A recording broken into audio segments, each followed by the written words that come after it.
Essa semana vamos falar sobre os 50 anos do AI-5 e as sequelas que esse deixou para a nossa democracia.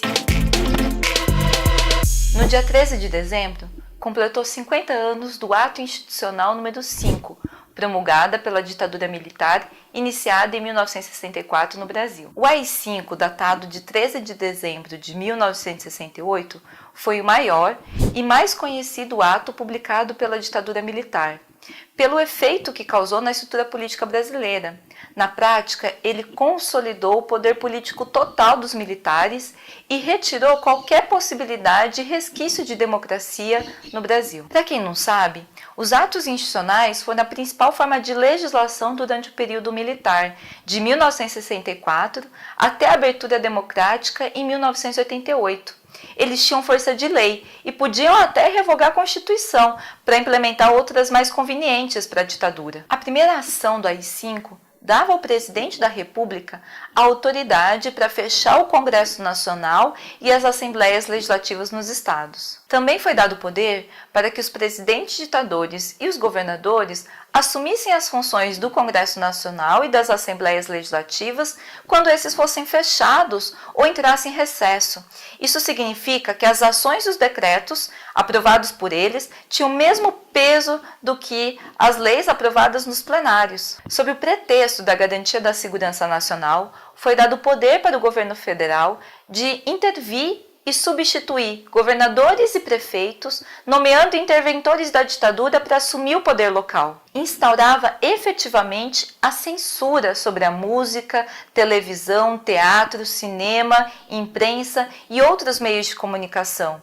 Isso significa que qualquer divulgação tinha que ser aprovada pelo Estado e podia ser censurada por motivos vagos. Suspendeu o direito de habeas corpus por o que a ditadura considerava crime por motivação política. Reuniões políticas passavam a ser proibidas e só podiam acontecer com autorização da polícia. Qualquer funcionário público, incluindo juízes e professores, assim como qualquer deputado ou político oficialmente eleito, poderia ser sumariamente destituído do cargo. Isso impôs ao Congresso, às assembleias e a todas as instituições públicas uma verdadeira submissão ao regime e ao presidente do país. Dava o poder ao presidente de cassar os direitos políticos de qualquer cidadão brasileiro que fosse considerado subversivo. E, por fim, dava a garantia de que qualquer decreto ou ato institucional publicado depois do AI-5 ou com base nele não precisava passar por nenhuma revisão ou adequação judicial, tendo validade imediata. O AI-5 foi uma reação da ditadura à efervescência política que o Brasil e o mundo viviam naquele ano de 1968. A sociedade brasileira, cansada dos mandos e desmandos da ditadura, se expressava em movimentos que lotavam as ruas das principais cidades do país. Lutas protagonizadas pelo movimento estudantil e pela juventude, que reivindicava a liberdade de expressão e pensamento, e por operários nas fábricas e trabalhadores no campo, que exigiam melhores salários, mais direitos trabalhistas e reforma agrária. O período em que o AI-5 esteve em voga foi considerado o mais duro e mais difícil da ditadura militar.